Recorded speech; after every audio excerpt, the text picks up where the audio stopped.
Welcome to QLM Business News. And now for today's news stories. BT postpones digital landline switch amidst vulnerability concerns. BT has significantly delayed its plans to transition customers from traditional copper-based landlines to internet-based services, responding to concerns raised by vulnerable individuals.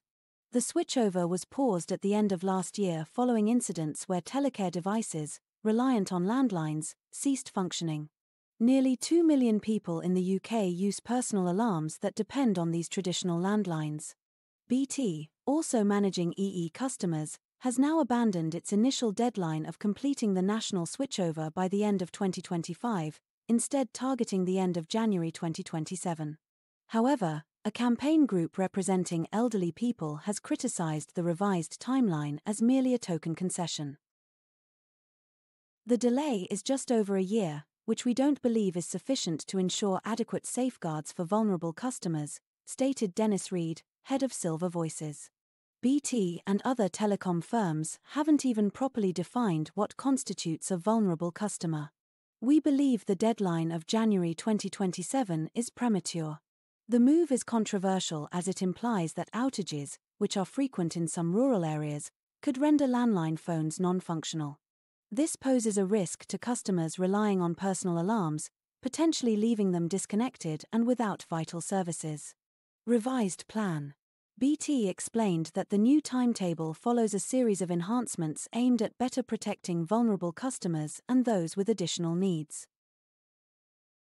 The urgency for switching customers onto digital services grows daily as the 40-year-old analog landline technology becomes increasingly fragile, said Howard Watson, BT's head of security and networks.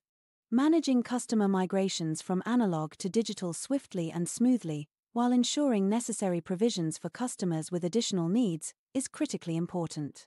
BT has committed to safeguarding vulnerable customers, once identified, and plans to provide resilient solutions for those dependent on their landlines. These measures include offering free battery backup units and hybrid phones that can operate on both broadband and mobile networks.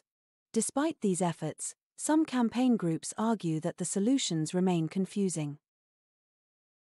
For many older people or those who require a simple landline that operates even during power cuts, more needs to be done to explain the changes, said Elizabeth Anderson, head of the Digital Poverty Alliance. Questions remain about who will pay for new phones, battery packs, or other equipment, and how people will be supported to learn new skills or behaviors, such as keeping emergency backups charged 24/7.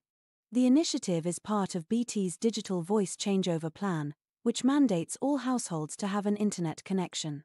It remains unclear whether other telecom firms will follow suit.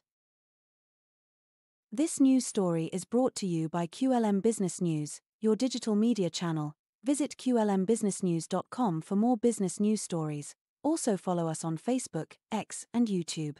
To help QLM Business News bring you more news stories like this, please like, share and subscribe.